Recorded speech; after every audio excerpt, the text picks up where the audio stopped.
Welcome to a special edition of Holding All the Cards. I'm your host, Kiramode, and today I'm going to be talking about my Leia Ewok deck.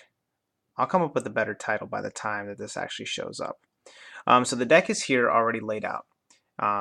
Pretty simple. It's 7 card reserve, 6 Jedi, 6 Rebels.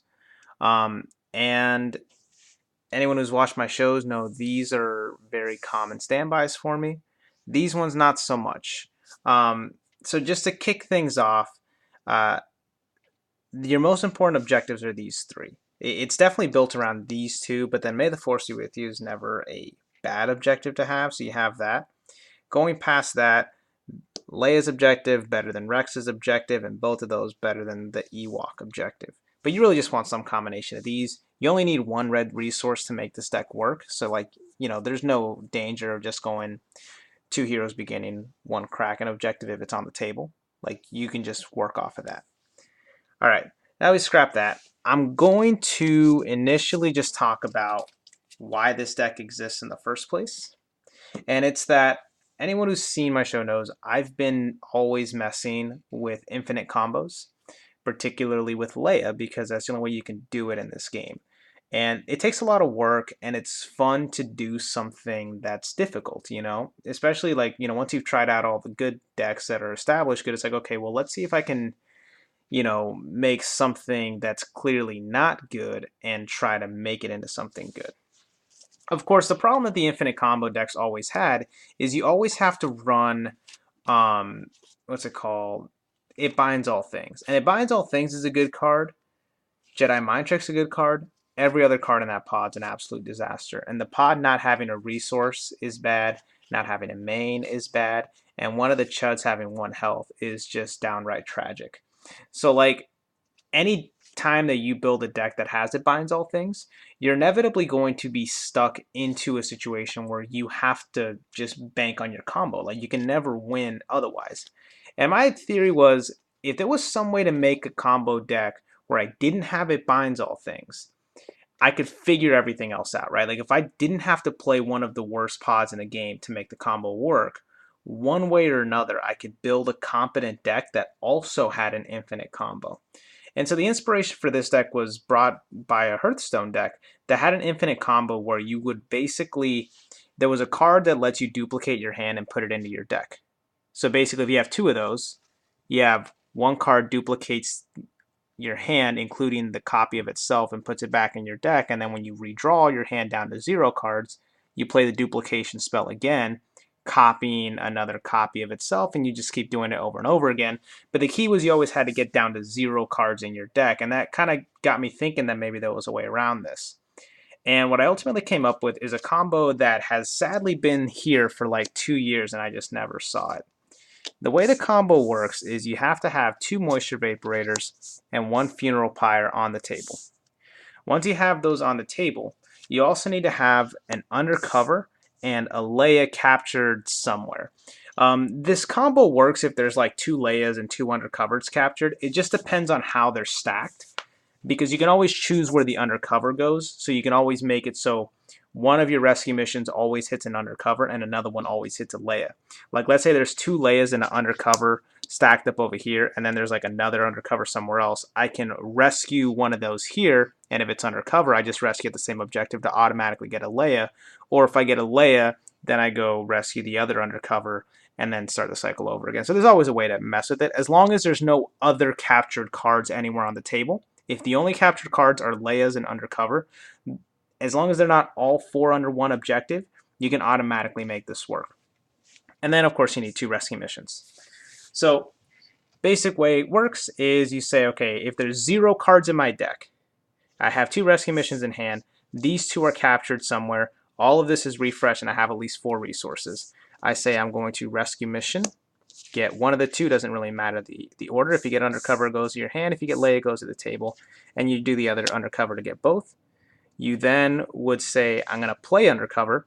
It gets captured wherever. Shuffle both my rescue missions back in the deck. Trigger 2 Vaporators to get the rescue missions back in my hand. And then use Funeral Pyre to sacrifice Leia, tapping down whoever on their side. and then it refreshes everything, and now you're back to the start point. And the way this wins is you do this enough times. Every time you moisture vaporator, you're drawing a rescue mission, but your opponent's just drawing a card from their deck. So at some point, they're just going to run out of cards entirely, and you just win. Now, there is a number of ways to counter this. Any captured card counters this. Also, another way to counter it is if your opponent has one card in their deck that's enhancement removal, and they have the resources open to do it. If I'm spinning my wheels just doing this over and over again, and they have like one Utini in their deck, they're eventually gonna draw it, right? Because I'm gonna force them to draw their entire deck. So as long as it's anywhere in the deck, I can Utini away, in particular, a Funeral Pyre, and then that's it. The combo's dead. So there is some ways to counter it, and this deck exists. Like if you look at the deck in its original format, this deck exists just basically Imperial Entanglements. Like if I would have wisened up to this, I could have played this at 2015 Worlds. But like I don't know. As a player, I just wasn't anywhere close to the player I am now. And I wasn't thinking about this hard enough. I was thinking about infinite combos back then, but I was still too fixated on like trying to make It Binds All Things work. And then also with Undercover, I got pretty deep into trying to figure out how to make holding all the cards in Undercover like a mill someone to death a thing that I never saw this, and no one else did either. So this combo being pretty easy to interrupt becomes a lot tougher when you introduce Rex's Pod, and this is why Rex's Pod is here. Rex's Pod, what it allows you to do is you get a very important card, which is the resupply catch. And the reason that resupply catch is so important for the purposes of this combo is, let's say there are 2 mystery cards captured at objectives. And let's say there's a Leia, and let's say there's an Undercover, right? And they're captured in this format. So we know the Undercover's here, we know the Leia's here, and we know there's 2 mystery cards.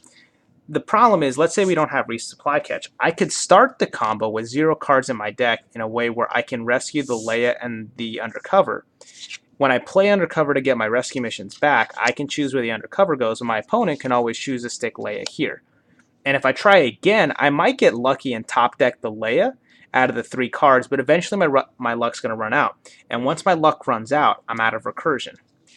So what the resupply catch does is, let's say you have 6 resources outside of this, right? So you have like a Dagobah, like you have a Training Grounds, and you have like Kraken's resource. So if you just have 6 resources, now what you could do is you could say, okay, start of the combo, I'm going to pay 2 to rescue mission, let's get my Leia. Then I'm going to pay 2 to rescue mission, and I'm going to get an Undercover. And then what you could do is you can actually, at this point, use the Undercover early to get the rescue missions back. And once you get the rescue missions back, or sorry, what you'd have to do, I'm missing a step, is you'd have to get the second Undercover. So the second Undercover can be either in your hand or in your discard. It doesn't particularly matter, but let's say it's in the discard. So you say, I'm going to get an Undercover and a rescue mission back. You can just trigger your draws early. And then once you do that, your Undercover's in hand, you have a rescue mission in hand. And then at this point is when you trigger your extra rescue mission. And your extra rescue mission, at this point, the one that's back in your hand, it has to go back to, one of these cards. So you just get rid of one of these Dumbo cards, and now that this card's out of the way, you would say, I'm going to trigger my other Undercover, burn a draw, so you only burn a draw for 1 rescue mission, and then you sack Leia. So Leia, in all likelihood, is going to be stacked up with this card, but now everything refreshes. So then you say, I'm going to Vaporator here, get my rescue mission back, trigger 2 rescue missions, 1 for a rando card, 1 for an Undercover. You trigger the Undercover to get the rescue missions back. you trigger one draw to get your one rescue mission and then automatically get Leia. And once you get Leia in this scenario, you can just trigger your funeral pyre and you're good to go. Because then you can redraw your rescue mission, you can rescue mission the undercover, and now you've gotten rid of all the captured cards that are there. And there's a number of variations on this. If you have 2 resupply catch, it's easier. If you have 8 resources, it's even easier. If you have any other way to automatically trigger a draw, like let's say you have an Ewok in your hand or you have a You're My Only Hope in hand, there's a number of ways that you can work your way out of your opponent having captured cards. But just introducing 1 resupply catch allows you to work out of having extra captured cards just lying around, provided that you have the right situation. It also makes it so enhancement destruction isn't as crippling. So like, let's say somebody has an answer in their deck, right? They have a way to, like, let's say they have like an explosive charge in their deck so they can kill off your funeral pyre. Well, now it's not all that bad, right? Because if you have like a way to get both your undercovers, which is pretty much always, because it's either going to be in your discard or captured somewhere, you can then, if like Funeral Pyre gets sacked, depending on the timing, you can just undercover and then shove the Funeral Pyre back in with the rescue missions, and you have enough draw engines to get it back, replay it, and then continue your combo going over again. So this is the infinite combo, right? This is the reason to play the deck, right? There's a lot of other good stuff in the deck that we'll go over, but like odds are, if you're watching this video, if you're interested in the deck, it's because you want an interesting way to play, right? You want to do something that you otherwise wouldn't be able to. Now, odds are if you're seeing this, you just noticed that I've said a bunch of times, your deck needs to have 0 cards. It's very important that you have 0 cards because otherwise these draw engines and the recursion engines of Undercover, it doesn't really do anything, right? If there's other cards that can get in the way and you have to actually shuffle your deck, you're totally hosed. But what you can do is you can get your deck down to 0 cards a lot easier than people realize. And so just like pretty basic math. You start the game off with, you're at a 7-card reserve, so you start the game with 53 cards in your deck. Now, if you assume max cycling, well, actually, sorry, you start off with 52 cards in your deck because you're going to discard 1 card at the start of the game, and you're drawing up to 7 cards. So you start the game off with 52 cards in your deck. That's how many cards you need to draw, right? If you can draw 52 cards, you win the game. And then considering that you're drawing 7 cards a turn, if you have 7 turns, that's 49 cards. So 49 cards and then any amount of card draw, and then there you go. Like, you've drawn your whole deck. Now, in order to live that many turns, you need to be able to take the force and you need to be attacking, right? Like, you can't just sit back. If your plan is, I'm going to sit back and just like have my draw engines burn my whole deck, that's not going to work. Like, decks in Star Wars aren't optimized to the point where you can actually do that. That's pretty much impossible. You have to actually attack every turn and dump your hand. There's some situations where it's okay to not attack, but by and large, you need to be shoving the chips in. And we're going to go over some of our draw engines. So that there is part of your draw engines. Leia is also part of your draw engines because she allows you to double up on them. But this here is your primary source of draw power. You get 4 of these Ewoks. They're excellent because they draw you a card when they come in and they draw you a card when they leave. Retreat to the Forest works really well. Like, you'll be surprised how often you can cycle one of these Ewoks back in your hand. And one of like the funniest things to do is like during deployment, you like play an Ewok, you draw a card, you Funeral Pyre sack the Ewok to tap one of their guys, draw another card, but you retreat to the forest, get the Ewok back, and then replay the Ewok. And then you do something like play You're My Only Hope to sack the Ewok again, get 2 more cards and an extra card off this fool, and then you just attack with whatever and dump your hand. Like, that's oftentimes what you're doing. Oftentimes when you attack, you're just attacking and you're just trying to dump off your cards. You have Blast in the deck, but it doesn't always come together perfectly. And so when it doesn't come together perfectly, you still have to get rid of your cards. Like, you can have no allegiances, like Twists, Seeds, Yodas. It doesn't matter what else is in there. you just get rid of it. Like you have to be just merciless in trying to get your deck down to 0 cards. This one's a little bit tougher to trigger, but when you can, she's really good. And these guys are also a little bit tougher to trigger, but again, when you can get them to trigger, they're really good. The last piece of card draw is Stolen Plans. I don't 100% count this one because you'd only ever play it if you have like nothing else to play, right? Like if you just have an extra resource and there's nothing better to do, then you play Stolen Plans. But if at all possible, you don't play that. And then these cards are high priority plays. Like you play Moisture Vaporator over playing a unit because it's so important to get these draw engines going and push it forward. In my experience, you really only need about 5 to 6 turns. Like 7 is if you have like no card draw, but this deck has enough card draw that typically if you're doing a good job and being vigilant, you can get it done by turn 5 to just burn your deck down to 0 and then rip off the combo. Now, as for Blast, this deck has plenty of it, and I think this is where a lot of people make mistakes. People see Ewoks, people see Leia, and their mind immediately shifts to, okay, there's some sort of infinite combo going, there's some sort of chicanery happening. I know what I have to do is I have to attack and blow up objectives and end the game fast. And what people lose sight of is that this deck actually has a ton of blast. And if you don't watch yourself, you're going to get completely blown out of the water. And so I decided to put out the most important parts for blast purposes. You have my precious Kraken. You have Rex, who effectively has 3 blasts. Unexpected Assistance, which it lets you double strike and just do really degenerate things if you can pull it off. And then you have the Unfinished Business and the Land Speeder. In particular, I like to group these together because Land Speeder with Funeral Pyre and then an Unfinished Business on the same turn is just really disgusting. And then when you combo it with Leia, it gets even more disgusting. Like I've had games end where it's like I play a Land Speeder, I swing, I do damage, and then I sack Leia to let the Land Speeder strike again.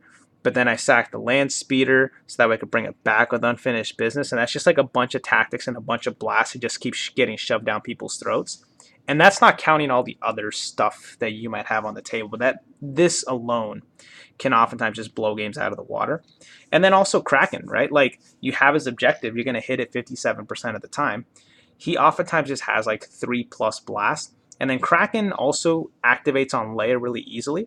So I've historically not loved the Kraken-Leia combo because Kraken, he needs to rescue big guys. And like rescuing Leia is great, but like rescuing Leia is only good if you can immediately sacrifice her. And in this deck you can. So like you're going to have his objective and like you can place Leia and you can place Undercover in a way where Kraken can bomb him out. And when Kraken bombs her out, if there's a Funeral Pyre on the table, it's a wrap. Because now you sack Funeral Pyre, or you use Funeral Pyre to sack Leia. Leia is now another captured card. You probably already have a Undercover. So now, not only is Kraken untapping, there's going to be a Leia and an Undercover captured somewhere else. So he's like another 2 blasts coming the other way. So you just got money shotted once, and now you're going to get hit again. Luckily, the second attack doesn't rescue a unit again, but at that point, you're probably losing anyways.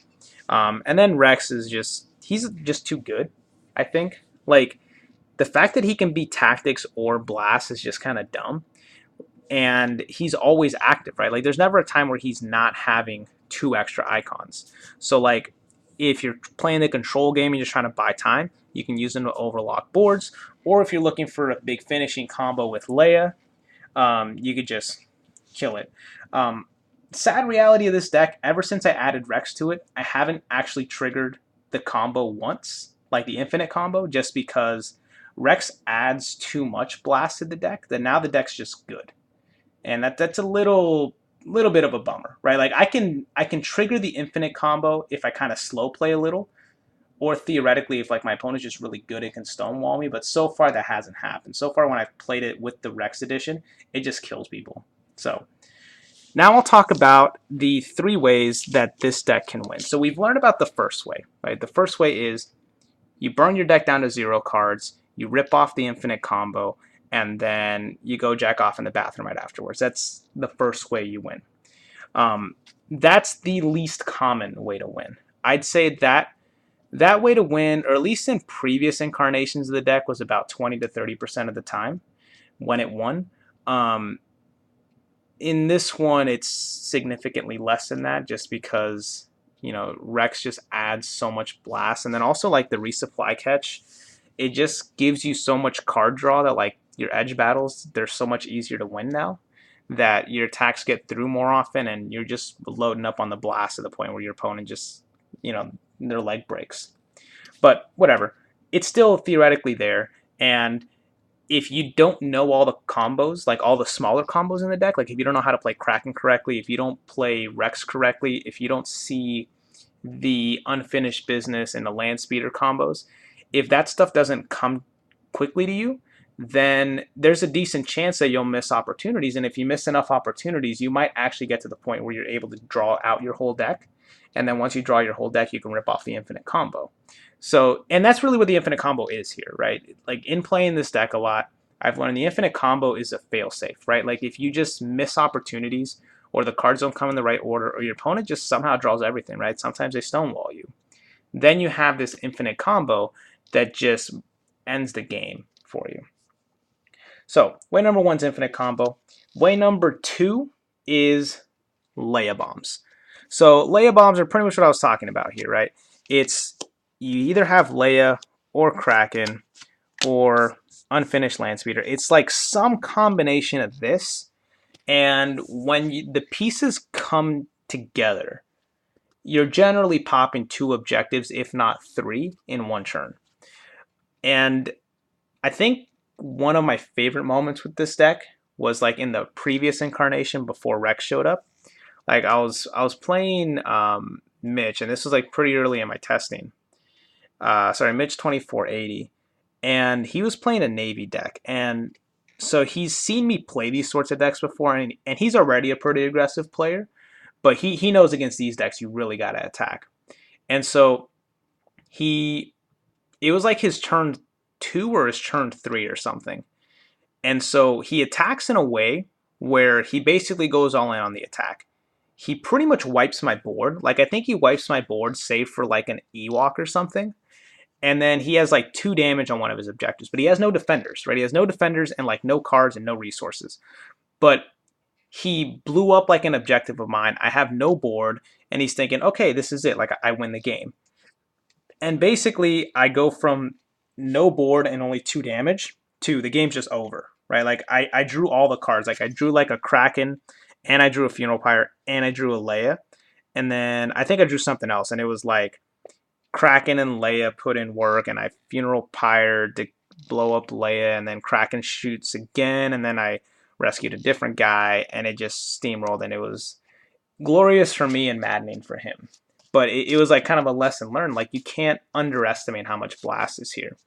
And so when you're drawing all these cards, it's really, really hard to draw your entire deck and not have one opportunity where you have like the big blast pieces on the table and have like a massive hand, right? Like this deck oftentimes gets like 10, 11, 12 cards in your hand. So you can have like a massive hand with 1 or 2 twists, a Seeds, a Yoda, and like other high pip edge cards, and then also you're playing cards like You're My Only Hope to hurt their hand as well. That the turn where you auto win an edge battle and have big combos, it's gonna come, right? You just have to know how to see it, and if you see it, you're gonna get it. So like that's really where this deck wins, I think, the vast majority of its games. So when this deck wins, maybe 20 to 30% of it are combo wins. And then this is probably about 50 to 60%. I would say like the lion's share of your wins, if you play this deck, are gonna come through this. It's gonna come through just having the combo, like these Leia bombs, trigger in the right way, and it's pretty glorious when it works. But you have to understand sequencing really well, and it just takes practice, right? Like the more you play Kraken, the more you play Leia, the more you play Owen, the more that these combos just sort of line up and they become more obvious to you. Then there's one last way that this deck wins, and this is probably the least fun, of the ways to win with this deck, and it's just like you can just tempo people out. So there's some games where like you start the game off and your opening turn is like Yoda you seek Yoda plus an Ewok plus a resource, and then your next turn is like you have a Battlefield Engineers and you have a Kraken, and then your next turn is like you have like more mains, or worse, you own into some stuff and it's totally degenerate, and you have like the Nudge and Yoda and May the Force, and you just keep the Force forever. And we all know what this looks like, right? Anybody who's ever played against like mono Jedi decks that have Owen and Yoda, there's always going to be the games where like the Yoda you seek Yodas and the Owens just show up way too early, and you can tempo out just like really, really dumb boards. And this deck has more potential to do that than other decks because you also have Leia. So like if you have an early Leia with either a Funeral Pyre or a You're My Only Hope, or if you have Owen, or God forbid you have both and enough card draw to draw enough meat to do something with the resources you have, it just gets completely out of control. Like you can bloat out just such fat boards that it's pretty much impossible for your opponent to come back. And again, this one's not as common as like bomb wins. I would say that, you know, this is the remainder of it, right? So you have your 50 to 60% are your Leia, Kraken, Land Speeder, you know, money shot wins. Then you also have like your 20-ish% of your infinite combo wins. And that leaves you about another like, you know, 30-ish% or so for these tempo wins. And tempo wins are the most boring wins in Star Wars, right? Like doing this, like having a Owen turn 1 into 2 mains is kind of the same thing as having a War Axe on Dark Side. You know, having like a turn 1 Funeral Pyre plus Leia combo, that's like a War Axe, right? Like if you have like just obscenely strong openings where your tempo is just so far ahead of your opponent, and you also have ways to keep it going, right? Like Funeral Pyre, if it just hits every single turn, like if you have enough dumb weenies like the Nudge and Owen and like Ewok Hunters and other like chuds that you can just sacrifice to the Pyre to get rid of their biggest guy, but you also have enough Blast and Kraken and Landspeeder and Rex to, you know, keep hurting them blast wise, at some point they can't come back. And it doesn't always hit, right? There's a lot of games where you play with this deck where it's going to be a lot of Battlefield Engineers, a lot of Ewoks, a lot of Alliance Infiltrators, and a lot of Leias when you don't have Funeral Pyre early game, where it just looks like you're doing nothing, right? You're going to have those games where there's no blast that comes, and you just are sort of trying to draw into your bombs. So you're not always going to get this, but when you do get it, it works really well, right? Among the types of decks that are capable of having really just absurdly strong openings, this one is really high up there in terms of its potential. Now, as for what beats it, that's a little tough. You know, whenever I build a deck like these, I try to think about like, okay, well, if I were playing against it, right? What do I do? Particularly if someone like, say, Josh Johnston steals this idea and makes it better. That's like one of the most terrifying things to be up against. So like, I try to think about like, what can I do to beat it? And my first thought is, you kind of just have to ignore the infinite combo. I think targeting the infinite combo is the wrong way to go about this deck because that's not how it wins. So like, if your thought as a player is, oh, I'm just gonna play a bunch of capture cards to make sure that even with the resupply catch, there's no way that this infinite combo is gonna kill me, or I'm gonna play mono vehicles to make sure that Funeral Pyre never has a target, or I'm gonna play what's it called, a bunch of enhancement destruction to interrupt the combo.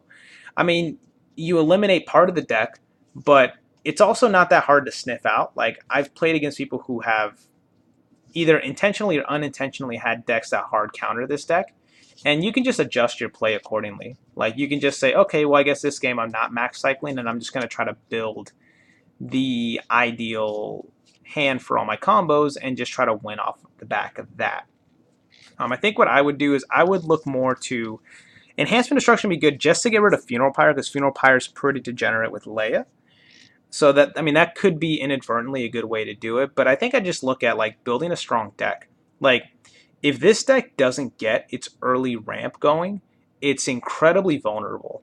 And it's not that hard to get rid of these boards. Leia is still chokeable. So if you can control when Leia gets sacrificed, you can, because like in this, there's turns where Leia is going to be used as a double strike piece, and there's turns where Leia is going to be used as a ramp card. If Darkseid gets to control whether it's going to be a double strike or whether it's going to be a ramp card, she loses a ton of value.